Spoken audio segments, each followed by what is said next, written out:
Are you a person who struggles to turn your ideas into your reality? Today's episode is really designed for you because I've got a friend of mine who does not just have ideas about executing, but he has systems that he has worked out to help you and I to turn our ideas into reality. So this is a friend of the show, All Things Leadership Podcast, and my name is Nhlaka Hadebe, and welcome to the show. I've got Olisi Pageme Ngumalo. Let's give him a big clap. So, welcome back. Sure. All Things Leadership Podcast. Yeah. How many books have you written? Written or published? Hey, both. Since you left here. Since I left here, I've published 3. I think I've written 4. Wow. Published 3, yeah. Tell me about the first, second, third. Yeah. Okay, so the first is Tragedy of Miss Prince. So Leo, it deals directly with the writers. So remember last time I talked about impactful writer, just briefly about impactful writer. Now I've written Tragedy of Miss Prince.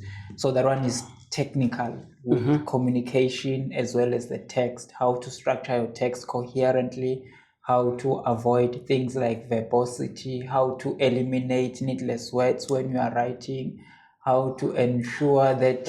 Right now, I'm just going to sound like a very smart person thinking that I understand verbosity. What is verbosity? So verbosity is the use of redundant words, more than words than necessary. It's like, for example, it's not something that happens as a flaw when you are writing, even when you are speaking. So what I used to say is, when you are speaking, make sure that what you say has substance, right? So if you want to have substance and not waste other people, the listeners' time, then you need to eliminate needless words. Sure. Just shoot straight to the point and ensure that every word that you write and every word that you say, if it has to be eliminated from what you are saying, then something must be missing. If the word is eliminated but the idea is still sound, then that means that word is needless. Oh, that's amazing. And where did you get this idea of understanding what words are powerful? I don't know. I don't know, but I think it's what I used to talk about, that it's the temperament. Everybody has a temperament. So your area of focus. Sure. I just read a book. I think it was this past Friday, and it talked briefly about linguistic intelligence, and the example was Shakespeare. But I don't want to go there. I just want to touch on that because we talked about words as powerful, obviously. So linguistically intelligent people are paying more attention to words, more than maybe numbers or the behavior of people and stuff. So it's just in them. They pay more attention. You will say something and they'll say, did you just say that? And you didn't even realize it, the substance of your words. But words are so powerful. Remember, we worship using words as well. We insult using words. We affirm using words. We praise God using words. They use words. Sure. Words are so powerful, but I think communication is very underrated. We need to be articulate.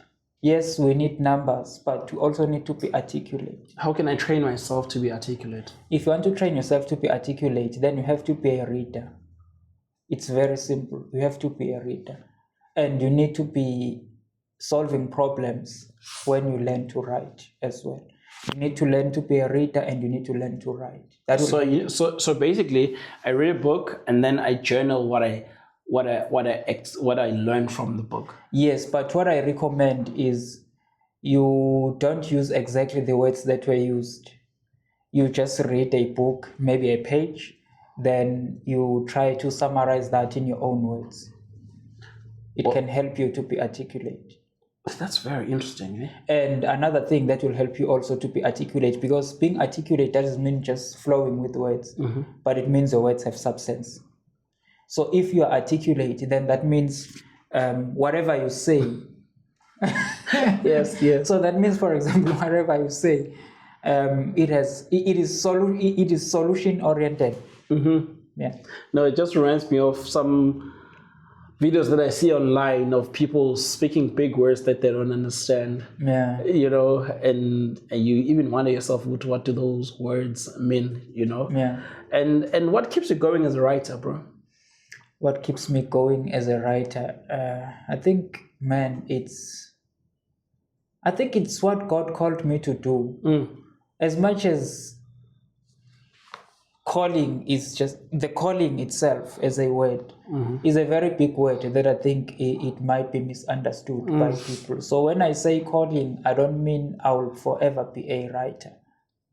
And I know someone now might be saying, not forever going to be a writer, but you are saying it's your calling. Yeah. You know. So one of the things I've written in this book, Refined Will to Advance, I know we are still going to go in depth with it, but I was questioning myself about the term calling. What exactly is a calling? And I'm drawing that from real life observations. Like, for example, you see an artist at a very young age, maybe 15 years, and they are releasing hits.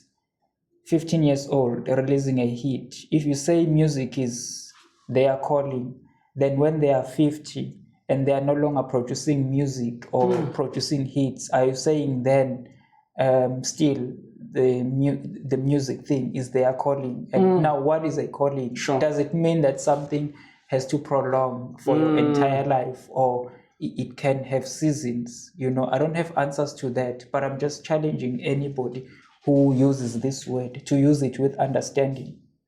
Sure. Yeah. And bro, how many books you've released 3 books, published 3 books ever since you were here, and you were here just a couple of months ago, to be honest. And what is speed, bro? You know? And do you write books ganye simultaneously? Norma, each book takes like its time to finish, and then you go to another. How do you? I used to write books simultaneously, but now I focus on one book. Why? Because I think it's because of the time that I have with the craft. Life is demanding itself. So if you are gonna be a writer, it's not like you are just simply writing. That is just producing ideas, but it's not. It's not really writing, because when we talk writing, when you are sitting for writing something that is going to be published, there is a lot that goes with it. It's like, for example, you have to read other books. Like when I'm writing, I can have like 5 books that I will be reading at that time, not reading the book entirely, but I'll have an idea, you know. Then I would say, I remember that Nhlaka wrote about this idea. Let me go and see what Nhlaka said about this idea. Then I go to your book. Then I remember that, okay, another author. Okay, if I don't know an author that has pursued that subject, then I'll try to do some research, because I need to be novel. In order to be novel, I need to know what other people have said. Obviously, I cannot cover everything in the research, but at least I have to know what other people have said about that. So there's a lot that goes to writing. There's a difference between simply having ideas coming to your head and putting those ideas down and now making sure that they are ready to be consumed by the public. Because the worst thing you can do is to fool yourself and say you've written a solid idea when it's merely an idea that is not questioned. So you need to question your idea. You need to question your idea, and if you need to attack your idea, you need to attack it as well. And also, you need also other people who will give you a review. And I used to say it's better if you have people who can offend you and people who can tell you the truth. Sure. Remember, your mind is, I would say, it's finite. Yes. It has a limit. Yeah. You know. So. Yo, that's crazy, bro. And what systems do you use to critique your work? Like so let's say now I've got this idea of writing about how to build a company from scratch. What systems do you use to process your thinking? Influence is no longer built in boardrooms or meeting rooms. Now it's built in your voice. At A46 Tech Studios, we make podcasting so simple, polished and professional. No need to stress about technical stuff or learn about equipment. Only just your voice, your story, and your impact. Whether you're a CEO, a coach, a change maker, or a content creator, this is your moment. 2026 belongs to the voices that prepare now. Click the link below to join our waitlist. Okay, foremost, the system of running a company successfully. For example, have you run a company successfully? That's the first question. That's the first question of the system. If you haven't, then what makes you think you can have a system to write about it? Love it. And it's not like if you haven't done it per se, it's totally impossible not to write about it. It's totally impossible to write about it. But you can do research. But I think in your research, you need to involve people who have done it. Right? So I think there is a primary and there is a secondary research. So the primary, I think it is first-hand.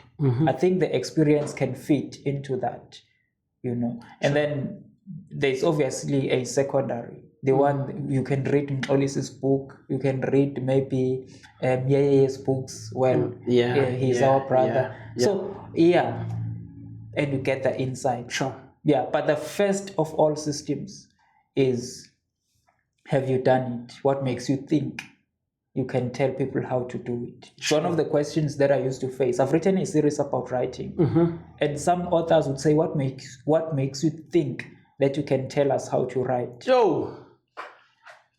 And the way I answer that question is, what makes me think is I have a great experience on it. And there's a difference between studying something to do it and studying something to do it and teach it. Right? So intuitively, I study writing to write, but also to teach about writing. It's what I used to call meta-focus. Sure. When you focus on how something is done, focus on focus. Yeah, sure. Yeah. Yeah, that's crazy, bro. Yeah, that's crazy. But another thing also, I want to get into this book. So I think I've written about excellence in this book. Sure. So I think there's a confusion that people make about excellence. So many people are talking about excellence, and I'm tempted to say some make noise about it. Ooh. Excellence. Why am I saying some make noise about it? Because you can hear, and I'm glad that we talked about verbosity, because I've heard people talk about excellence, but after I've heard them, talk about excellence, I would still have a question of what excellence is. Because if you want to teach me about excellence, then I need to understand what excellence is. Right? So, in terms of writing, what does it mean to be excellent? So, basically, that book, Refined Will to Advance, is a mentor to excellence. Sure. It's a mentor to greatness. Sure. Right?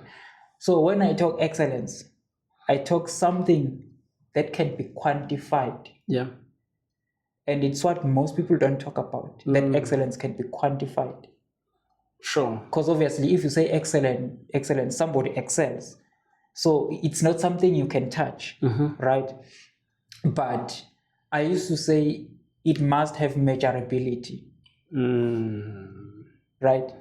Otherwise, you are just assuming and playing and just because I'm gonna make an example. if I ask you and say, Nhlaka, what does it mean to be the best podcaster? Right?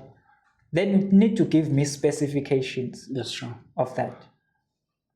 You can't just surmise. You need to give me specifications. How do you measure excellence in your field? Yeah. Is that a question? No, it's not. Oh, okay. It's a rhetorical one. Yeah. Okay. Where you gonna answer it? I was gonna say, how excellent is your name? But excellence, it brings glory to God. You know, that's all I know, right? And bro, why did you choose to go with a title, "It's a Refined Will to Advance"? Wow, refined. That's where we have to start. Refined, because this book has a first edition that I've discontinued. And why did I discontinue the book? The title of the first edition, the original, was Will to Advance. But now I've refined the Will to Advance. So it's Refined Will to Advance. So igayisisiwe kahle kahle. Yes. Icwengiwe, yeah. But I've discontinued the first edition. And I'm gonna break down why I discontinued it. I was young when I wrote that book, and I've seen authors fail to acknowledge their weaknesses. Like my book sold, I'm telling you, like it was selling, but I realized that I had some flaws. After I've written 6 books, then I said, if I go back to this book, like there are flaws, but not, I was gonna say abysmal flaws, but you get what I'm trying to say. Not dismal flaws. Yeah. But there were some of the ideas that if I can, that I wouldn't be proud to talk about now as they were before. Let's talk about one. Which one? Maybe one of the ideas that God highlighted for you. Then you just like, I think I was wrong on this one. Like for example, this one about calling. Because what I said about a calling is you have to answer for the rest of your life. That's what I said about the calling. But when I went back to the book, I was like, no, it's incorrect to say you have to answer it for the rest of your life. Looking at this life that keeps on changing like this, you get what I'm trying to say? Yeah. So what if maybe there is no way we can have printed books like this, you know? And I've been telling myself a story. I'm just making an example that I'm called to run a printing company. I'm just making an example. I know it's a weak idea, but I couldn't think of another that would be precise, you know? So I was like, okay, so I wouldn't be answering to that for the rest of my life because life has fluctuations, right? So the way I tackled that word calling, I think right now I have a refined idea of it. I'm just making an example. So there were some ideas that were like that.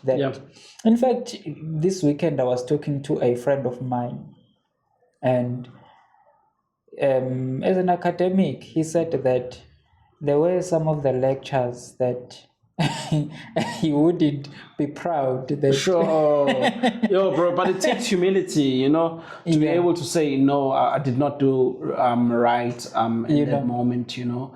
That's incredible. In fact, it takes real humility. So do you always read your own work? Yes. How often? You know, don't you feel like cringe? Like, you know, like you're gonna watch your own podcast, you're gonna watch your own video. In fact, I was speaking to my colleague right there when she saw herself on a video, and she was like, "No, I don't see myself," type of situation, you know. But how important is it to be able to go back and to be able to reflect and refine? It's very important. What you're doing. It's very important. Right now, I'm thinking about. I'm not sure what's the name of this writer, but he was talking about marrying. I think a reader marrying an idea that was an error of a writer, and the writer did not intend. And I think about also Mark Twain saying saying something around it's bad to read a health book. You might die of a misprint. Okay. You see. Sure. So I differ with this idea from many writers I know, because they would be like, don't punish yourself, be kind to yourself. But I believe as a writer, you are called to ensure that you get closer or closest to the truth. Yes. Right? So that's the aim. Sure. So now I can't simply relax and say my idea is right. So I need to acknowledge my weaknesses. Yes, sir. And you'll be amazed because we learn more when people expose their weaknesses. Yes, sir. Imagine if you were having a problem, like a deep problem that you would be ashamed that somebody would know you are facing. Like it's a deeply private problem. Yeah.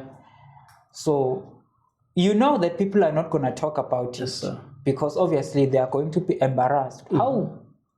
When? Now? Yeah. But imagine if you were to have somebody who faces exactly the problem in a private space without knowing that you are facing the same problem, but telling you that, hey man, I once faced this problem and this is how I conquered Sure, bro. it. Yeah. That would be a life-changing moment. I think it's crazy, man. So about this idea of excellence. Yeah.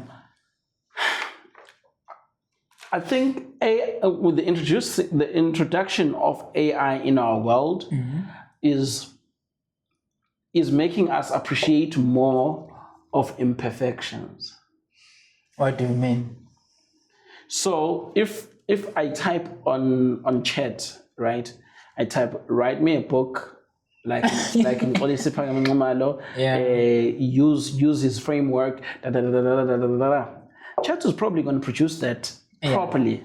Yeah. And it's going to be super refined compared to your refined, right? No. It's going to be, okay. Just get my example here, right? But AI can make the best, if I may put it like that, because it's based on collected data. Yeah. Right? Compared to someone making a mistake, people can relate to that mistake, and because people can relate to that mistake, they tend to be more accepting towards the person who can make a mistake nowadays. That's what I'm saying. Exactly. That's a perfect example. Yeah, what's your beef with AI, bruh? Do you think you are the AI? It's crazy because one of my brothers also was reading this book, like Gangane. Yeah. And Gugune idea lapom etim, I think remedies to chaos and interludes on leadership. So, and he said, it's crazy, Olisi, that you are not thinking people would suspect you are using AI to write. And I said, why are you saying that? He said, you're using of M dash. So it's like what is M dash, Raf? So there's this dash that is used, that is normally used. I think it's an N dash. There's the one that is a bit longer. It's an M dash. Okay, I'm confused, but continue. Yeah. But it's a dash. Okay. It can stand in Like brown in dash. in the place of a comma. 100%. Okay. Nice it. Yeah, now you get it. So, and he was talking about this this thing of AI having so many ideas in one sentence. And he said to me, don't you think people might suspect because the AI likes, okay, I'm gonna use the word likes as if AI has feelings, but there's this tendency of others will date AI, I promise you, bro. Yeah. So there's this tendency of the AI to pair the sentences in threes in terms of ideas. It's like it carries, the sentence carries three ideas. And he said to me, don't you fear that people might think you are using the AI, you know? And I said, but before the AI like made big waves, I was already writing like this. Yeah. You know, but yeah. Yo, that's crazy, bro. Tell me about the you wrote here the systemic pivots of self-mastery. What are your ideas about self-mastery? Okay, let's start about the systemic pivots. Systemic pivots. Pivots are the chapters according to this book. So they are interrelated, they are connected. Let me use that word. They are connected. So these pivots, they work cohesively to bring about self-mastery. So now the question is, what are these pivots? I think that should be the question that can make me answer with precision. Go for it. But the problem is people are not gonna buy the book. But I'm gonna talk about briefly about them. Yeah. Like I covered. So it's like so if you say pivots, are you speaking just about the frameworks that I can use in order for me to be super good, excellent in mastering myself? Yes. Okay. Yeah. And remember, there is also technical mastery. Okay. There is organizational authoring. Yeah. Turning ideas into meaningful work. Yeah. So I think self-mastery is important for technical mastery. So I just wanna. Okay, you want to break it. I want to break it down each. Okay. You know, the self-mastery. We're gonna get to technical mastery, organizational authoring, and turning ideas into meaningful. We're gonna break it down, right? But I just wanna get into the framework of self-mastery. Let's say I'm a self-destructed person. You know, I've got certain kinds of behaviors that are not pleasing when they come as an output, you know, and I don't find myself being fruitful, you know. How is it going to help me to read Refined Will to Advance in terms of learning that part of self-mastery? I think I want to assume that I get your question, but the idea about self-mastery was, how can I put this? Just that when I had these ideas, they were connected like this. So if you try to break them down, you know, it's a bit of a mission to me. But let me say, self-mastery, according to this book, it is concerned with refining yourself, you know, so that you can be the best at what you do. Sure. So if I say refine yourself, you are talking your communication, you are talking your behavior, you are talking your thoughts, the way you look at the world, the way you judge, all those things. Okay. Yeah. So I hear that. Let's say I was thinking, I've been a pessimistic thinker. Pessimistic. So everything that I see in the world is just chaos. Doesn't matter how much of good of it is meant for me, right? Everything I see is chaos and it's bad, you know, and it's negative. I see everything from a perspective of being negative. Yeah. How can I change that to become more of an optimistic type of person? of an optimistic type of person. Yeah, where when I get into a situation, I see possibilities. What a tough question, man.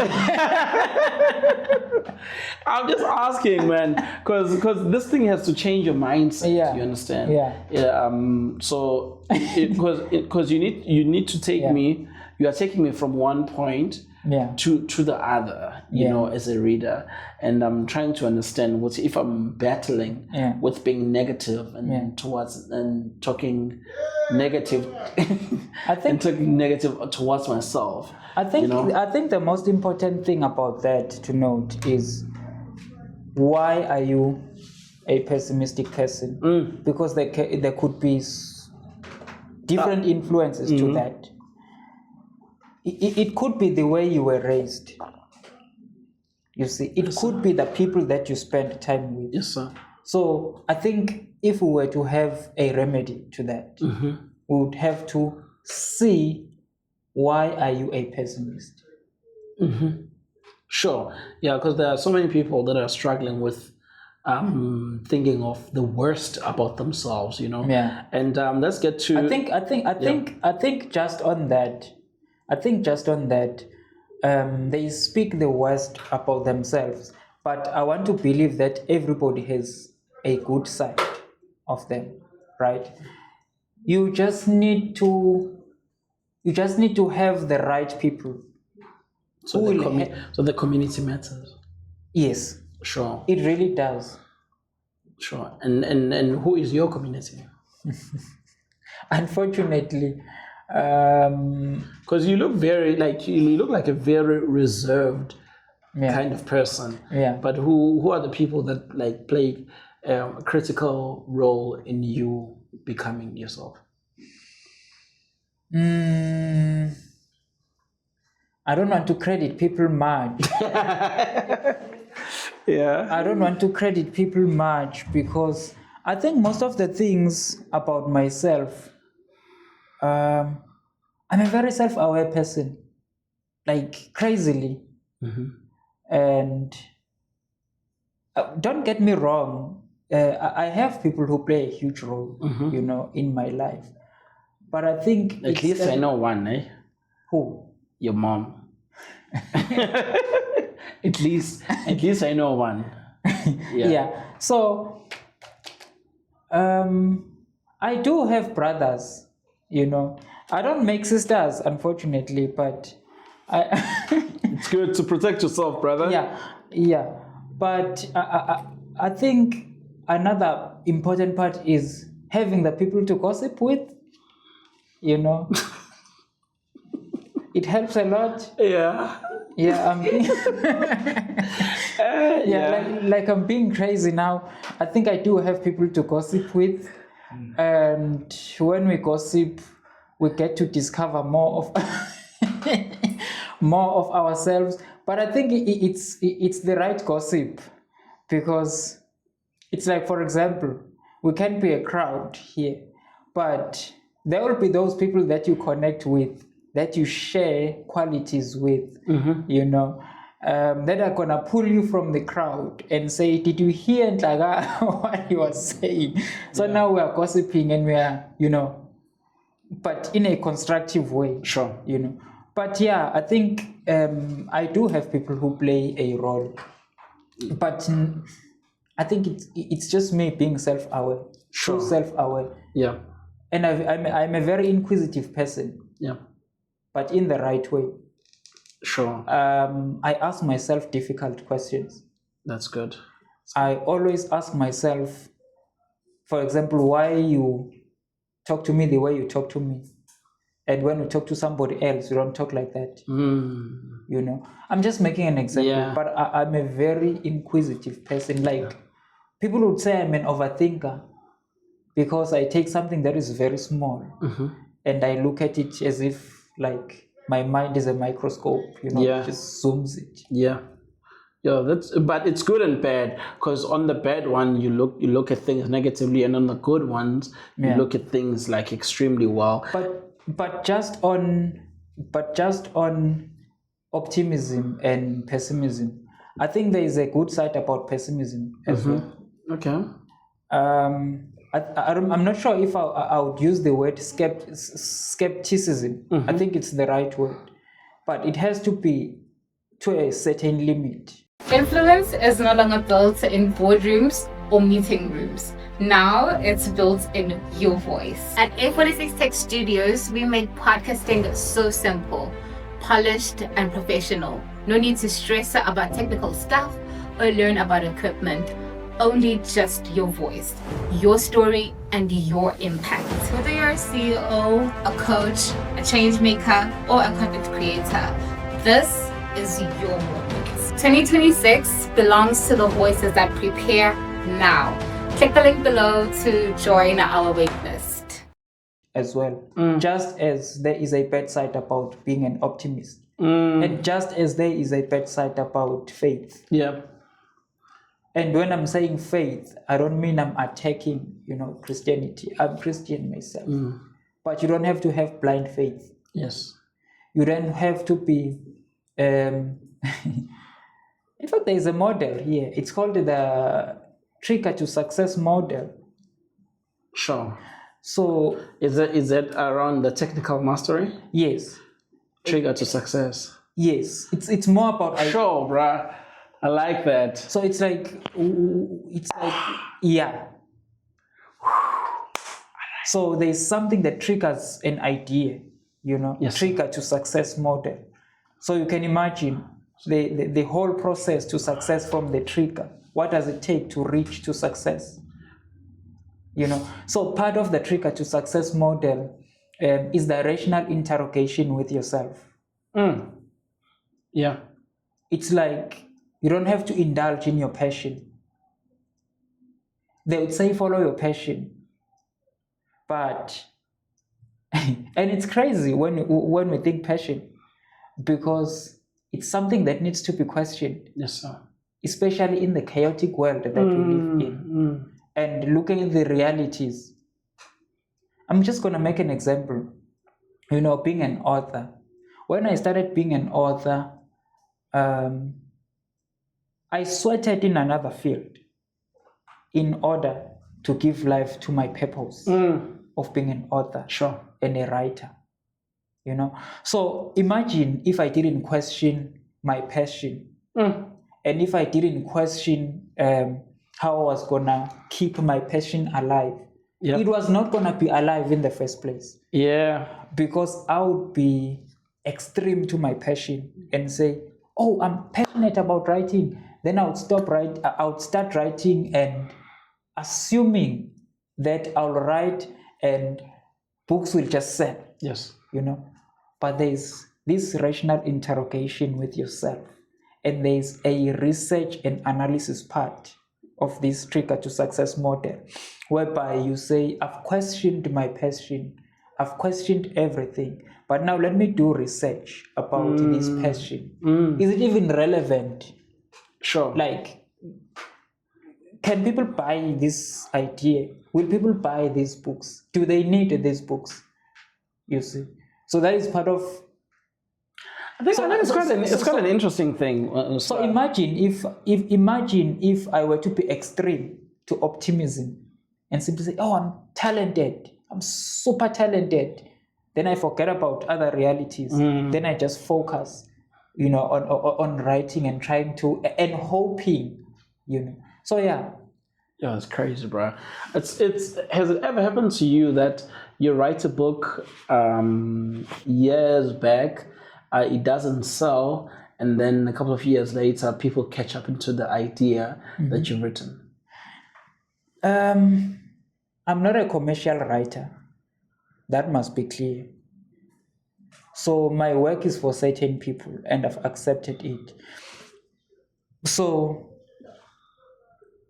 I think I have different audiences.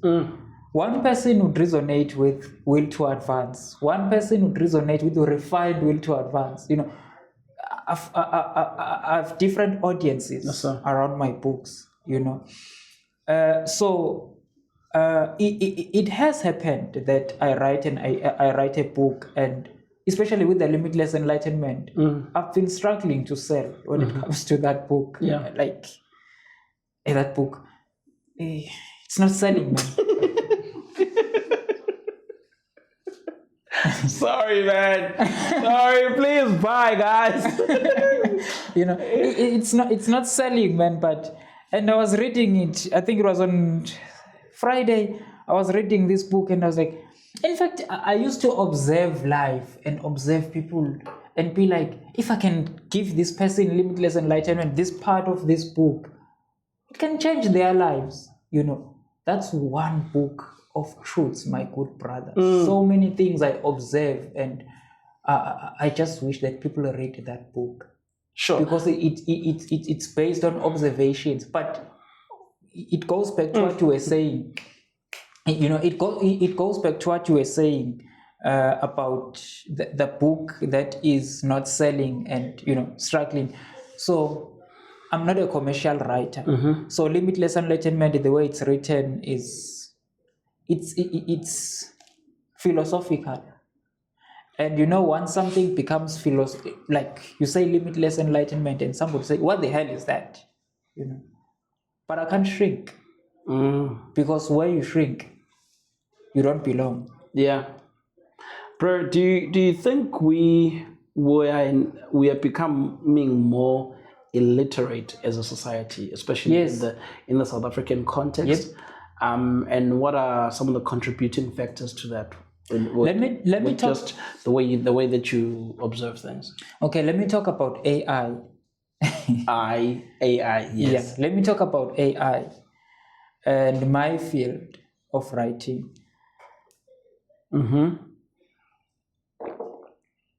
So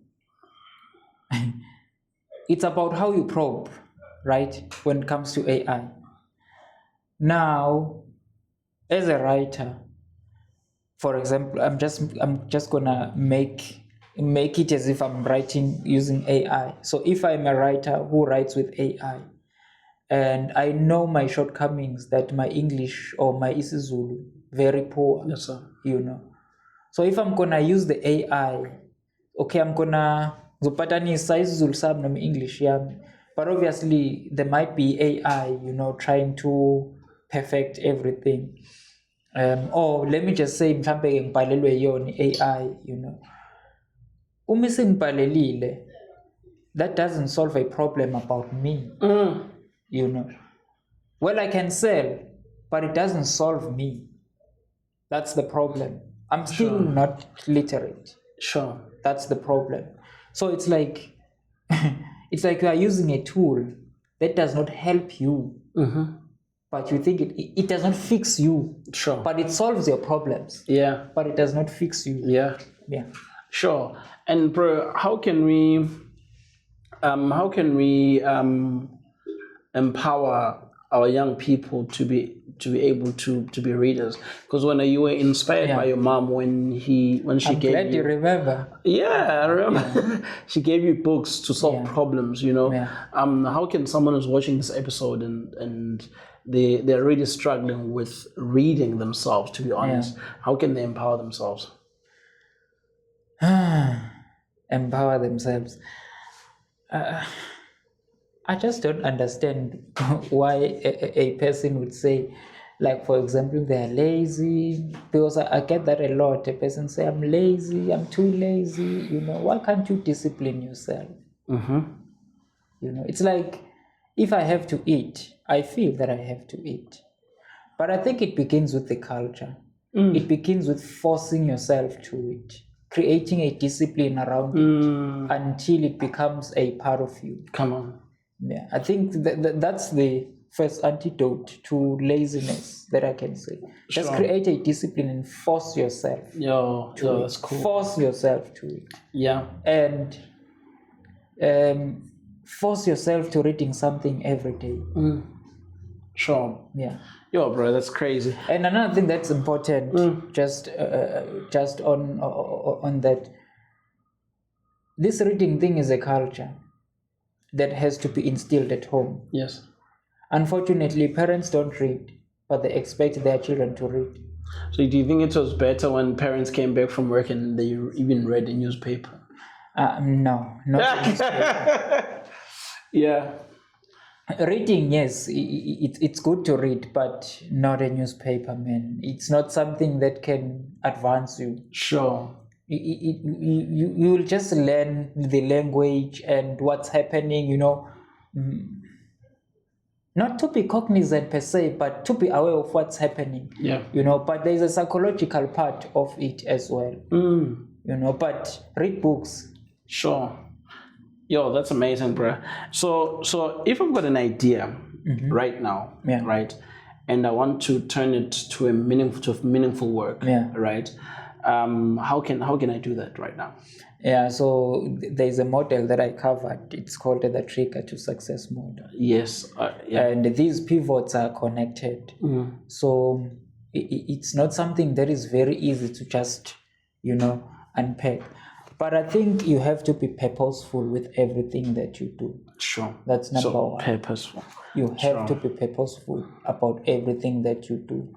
And you need to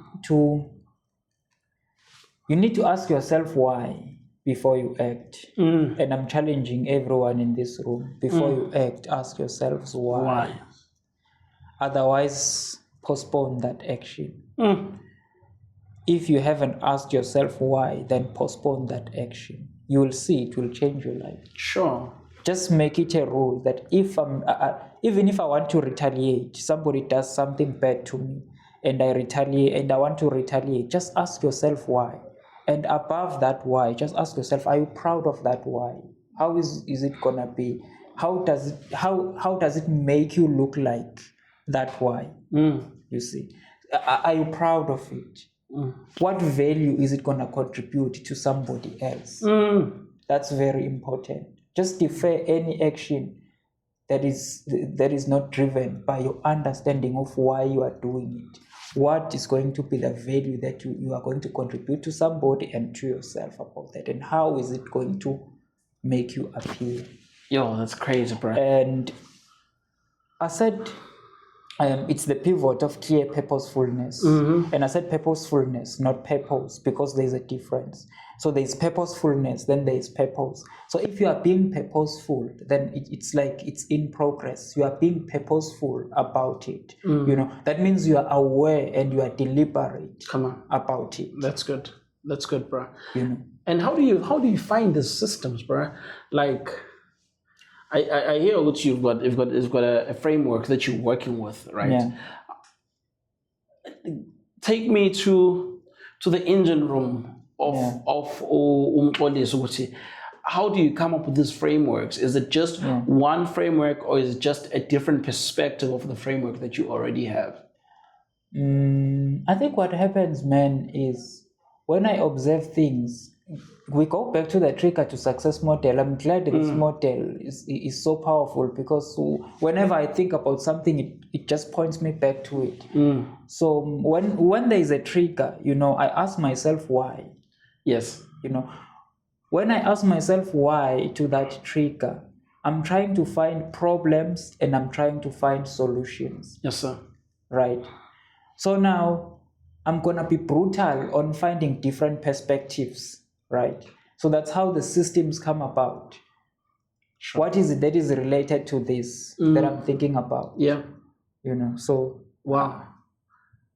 And everything works like systemically.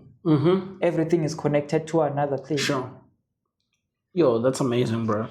And who are some of the people that some of the authors that you read their books? Yeah, I think you're gonna hate me, because one of the authors that is influencing me, in fact, influenced me after I wrote my 4th book. It was Nietzsche, a German philosopher. So that philosopher had a spirit of Antichrist. But with all due respect, his works, man, that what I say. Sure. It makes you wonder that there are some of the people who are so gifted, yet they used their gift, in a manner that tries to oppose God. You see. But I won't say he was opposing God per se. I would say he was attacking Christianity. But I'm not there. I'm just focusing on that. The man was gifted. He has influenced my style, especially with the leadership interludes that are written here. In fact, I could think in terms of these interludes, to write something that is short, that is just an observation, and like, for example, I would say, I would observe you and you are just blundering. And as you blunder as a leader, and I would see you, for example, having favoritism to a fellow fool, a fellow fool. Now it's a rhyme. Okay. Yeah. So then I would sit and be like, mediocre leaders, foolish leaders, like leading their fools.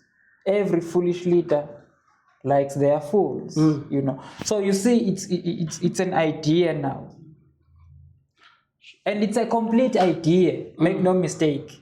It's a complete idea. Somebody might write, obviously expanding, but it's a complete idea. Sure. Because you are a fool and you prefer another fool because somebody else is not a fool. So and you will not be fooled. So they are not advancing your empire. That's why you.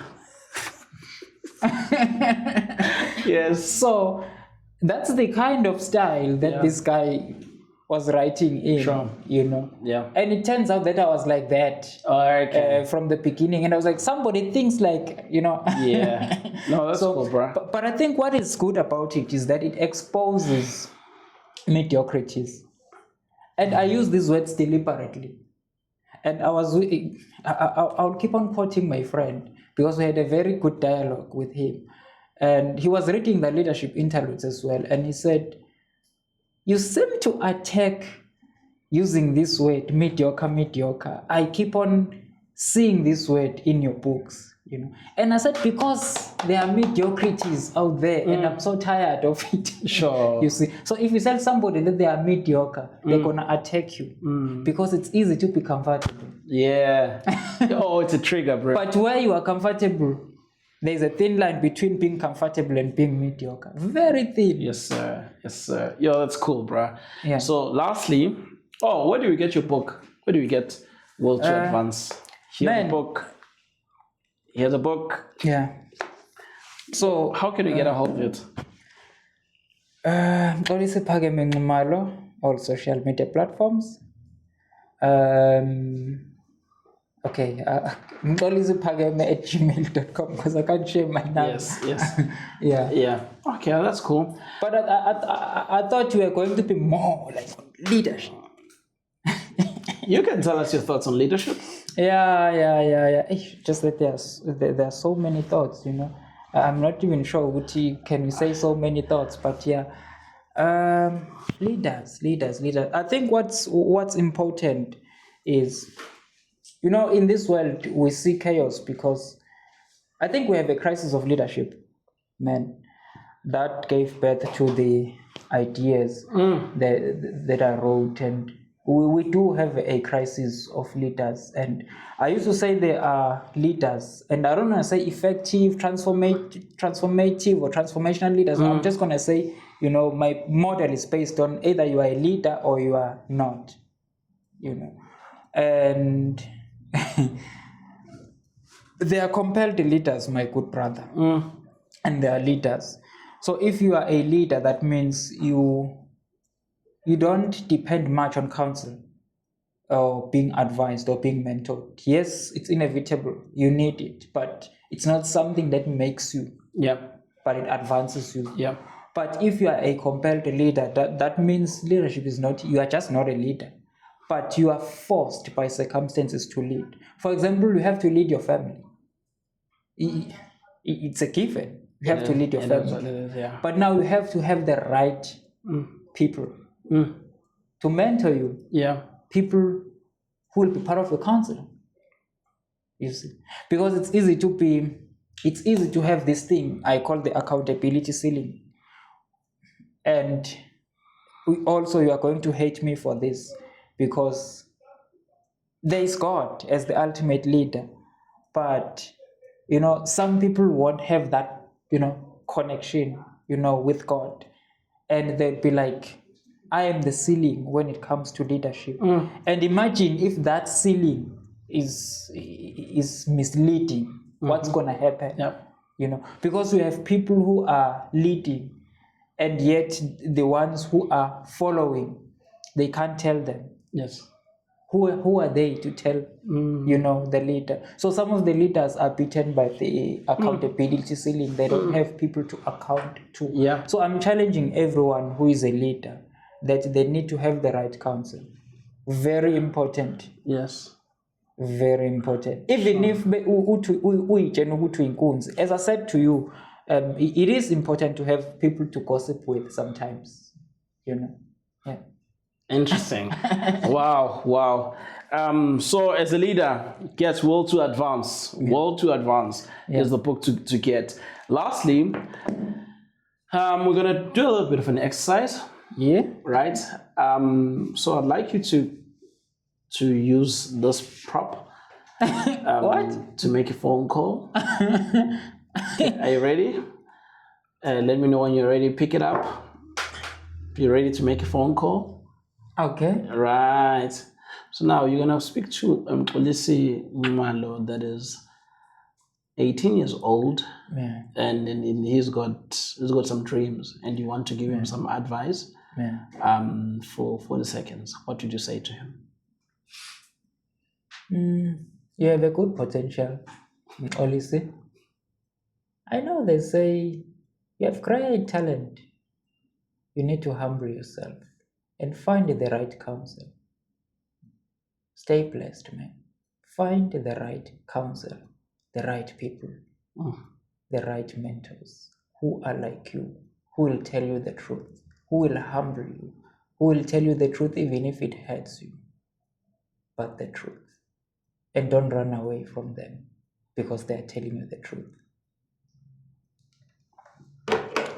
That's it. Don't forget to like, share, subscribe. What a powerful episode. That was a great advice. Dope.